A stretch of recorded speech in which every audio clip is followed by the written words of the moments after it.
Bienvenue dans cette nouvelle édition du 12-15, voici les titres de l'actualité. Appel à la mobilisation nationale en Éthiopie, Abiy Ahmed, le Premier ministre, appelle les civils à intégrer les rangs de l'armée face à la progression des rebelles tigréens sur plusieurs fronts. En Afrique, le secteur postal envisage de renouveler son activité. Pour ce faire, le secteur mise sur le numérique.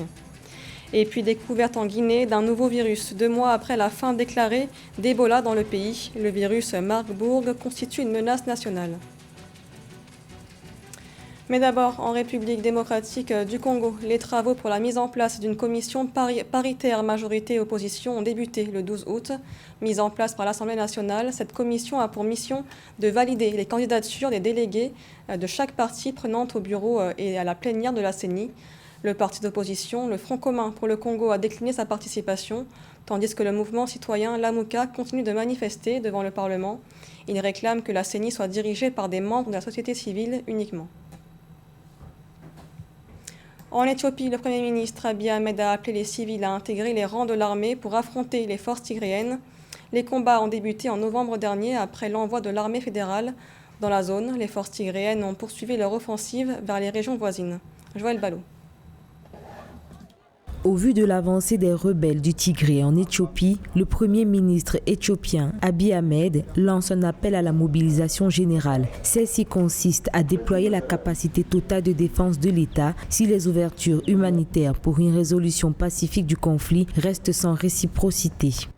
Aujourd'hui, Abiy Ahmed joue la carte nationale à travers un patriotisme en tant que tel. Il est tout à fait convaincu qu'une médiation internationale, une aide internationale à travers l'appel à des forces armées ou à des troupes, cet appel sera une fin de non-recevoir. Et c'est la raison d'ailleurs pour laquelle aujourd'hui, il est obligé d'opter pour la carte nationaliste en tant que telle. Car le Tigré, à travers ses officiers et même sa branche politique, reste un passif très amer. La guerre qui se déroule au Tigré depuis presque 9 mois a récemment débordé sur les régions voisines, détruisant la force de frappe de l'armée nationale. Le gouvernement éthiopien est désormais forcé à militariser rapidement une partie de la société. C'est pourquoi Abiy Ahmed exhorte ses jeunes compatriotes à s'enrôler pour aller combattre les forces rebelles du Tigré dans le nord du pays. On comprend mieux l'appel d'Abiy Ahmed au peuple éthiopien dans un contexte où les radicalités entre acteurs au conflit se font profondes, ce qui pourrait plonger l'Éthiopie dans une guerre tribale généralisée au sein de la Corne de l'Afrique. Le cap décisif de la crise ayant été franchi, on s'acheminerait vers une guerre civile générale, puisqu'on envoie les groupes régionaux venir combattre le TPLF et non plus seulement les forces fédérales. L'armée éthiopienne a subi d'importants dégâts depuis le début de cette guerre. Aujourd'hui, recruter des volontaires demeure nécessaire pour enrayer l'avancée des rebelles. À Djibouti, le calme est revenu après des heurts ce 1er août opposant des jeunes issus des communautés Afar et Issa. Des affrontements intercommunautaires restent rares dans le pays. Les précisions avec Kamesh Katapoulé. Le calme après des heurts. À Djibouti, l'heure est à l'apaisement après les violences du début du mois d'août. Le premier du mois, au moins 3 personnes ont trouvé la mort dans des heurts qui ont opposé des jeunes issus des communautés Issa et Afar. Des incidents considérés comme rares. Le ministre de l'Intérieur, Saïd Nouhassan, avait alors évoqué des événements d'une ampleur nouvelle. Je voudrais tout d'abord exprimer toutes mes condoléances aux familles et à leurs proches qui sont aujourd'hui dans la douleur en raison des êtres qu'elles viennent de perdre et que la conscience collective condamne bien évidemment. Bien que les faits exceptionnels qui se sont déroulés à Djibouti sont contraires à notre perception de valeurs communes, il nous appartient aussi, il faut le dire, d'apprécier les responsabilités de certains pyromanes de l'opposition et autres qui tiennent à spéculer sur la mort de nos compatriotes. Malheureusement, une telle jouissance leur incombe indéniablement car être responsable politique suppose avant tout, me semble-t-il, de rassembler les Djiboutiens, notamment dans de telles circonstances, et non les diviser. Si les violences de ce type sont rares dans ce pays de la Corne de l'Afrique, le risque d'un regain de tension est bien réel. Et pour cause, la situation au Tigré reste tendue. Et le conflit semble actuellement s'étendre à la région éthiopienne de l'Afar, où les membres de l'ethnie du même nom y sont majoritaires. Une région frontalière à Djibouti, où vivent également les communautés Afar et Issa. Mais le pouvoir djiboutien se veut rassurant. Mais aujourd'hui, et je l'affirme, les projets expansionnistes qui consistent à ébranler la République et notre coexistence a échoué.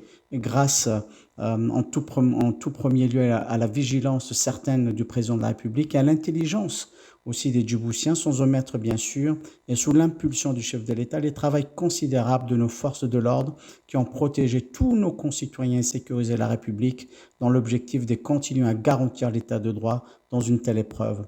Il faut rappeler également qu'aujourd'hui, le chef de l'État n'épargne aucun effort et qu'à travers le gouvernement, il met tout en œuvre pour non seulement continuer à fédérer les Djiboutiens, mais surtout à assister, à accompagner, à aider sur tous les plans tous nos compatriotes victimes de la folie d'une minorité. Face à ce risque d'embrasement, le président djiboutien Ismaïl Omar Guelleh a prôné l'unité à l'occasion de ce nouvel an musulman. Le chef de l'État a appelé au développement du pays sous le signe de la cohésion et de la concorde nationale. En Afrique, la Poste envisage de numériser ses services aux citoyens, un moyen pour le secteur postal de renouveler son activité. La question a été abordée lors du 27e congrès de l'Union postale universelle qui se tient à Abidjan, en Côte d'Ivoire. Philomentine.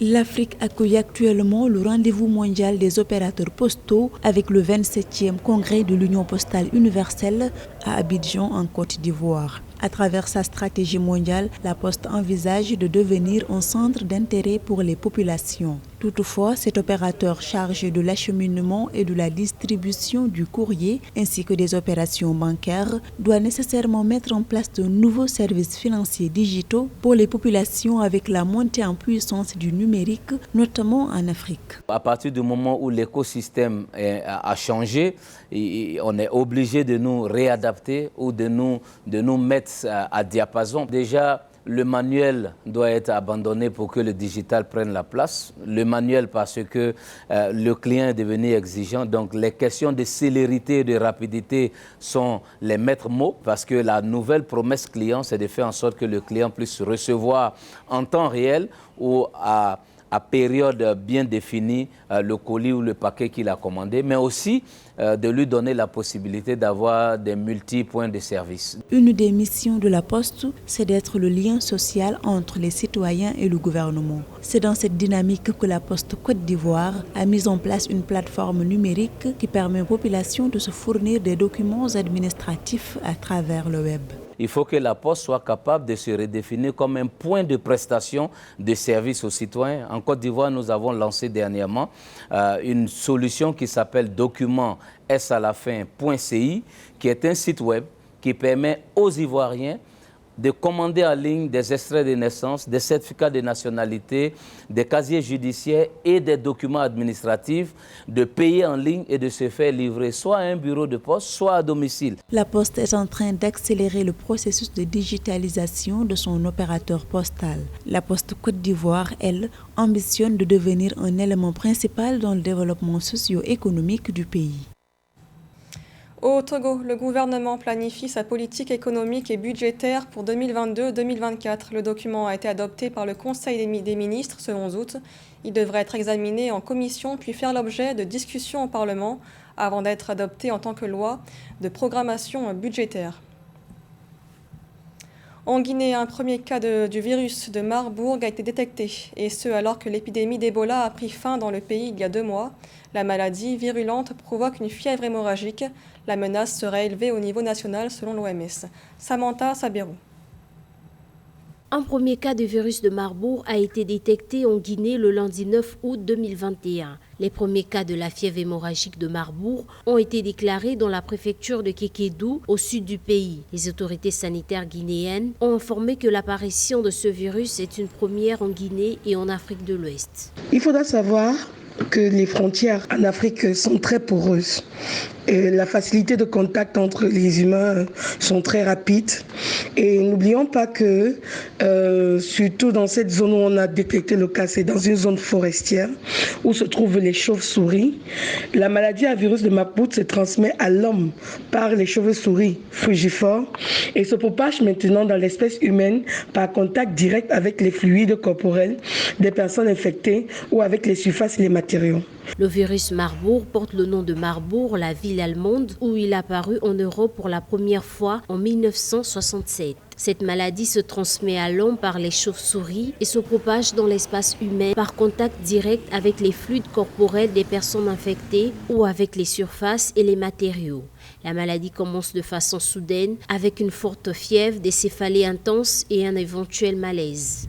Effectivement, il faudra s'inquiéter de l'apparition de la fièvre de Marburg du côté de la Guinée. Mais sachant quand même que lors de la découverte de ce cas, le gouvernement de la Guinée a lancé un communiqué et a entraîné directement une investigation qui a entraîné beaucoup de manifestations et beaucoup d'activités comme la surveillance des cas, le track des cas contacts, la surveillance frontalière et tout ça pour permettre de lutter efficacement contre la propagation de ce virus et limiter les dégâts.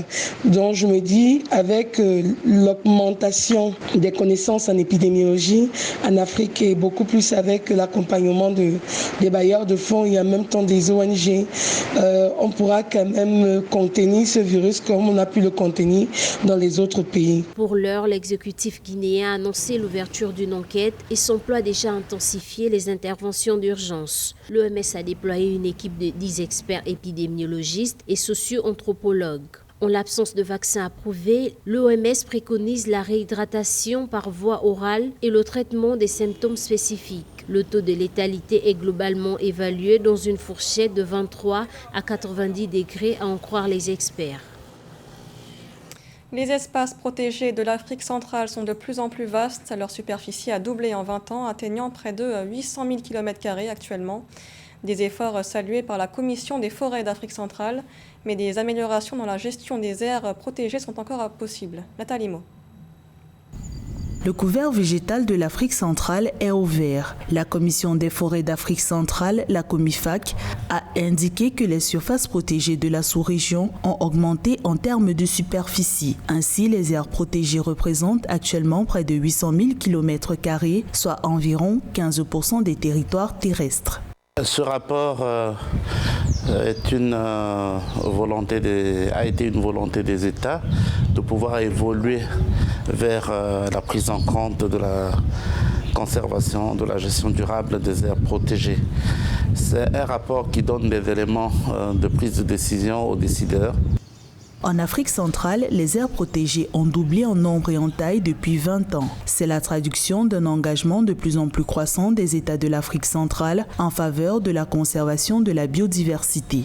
Les actions sont saluées par la COMIFAC, mais des améliorations sont nécessaires. Aujourd'hui, on a autour de 200 aires protégées avec une superficie de 800 000 hectares. C'est impressionnant, mais ça traduit également effectivement la volonté des États à s'engager pour la conservation et de pouvoir conserver effectivement l'environnement. Les espaces protégés d'Afrique centrale sont principalement menacés par l'exploitation pétrolière et minière. Des chiffres de l'Observatoire des forêts de l'Afrique centrale révèlent que 50% des surfaces protégées sont déjà destinées à l'exploitation pétrolière et 10% à l'exploitation minière. Ce journal a été réalisé par l'ensemble de la rédaction. Merci de l'avoir suivi. L'information continue sur Africa 24.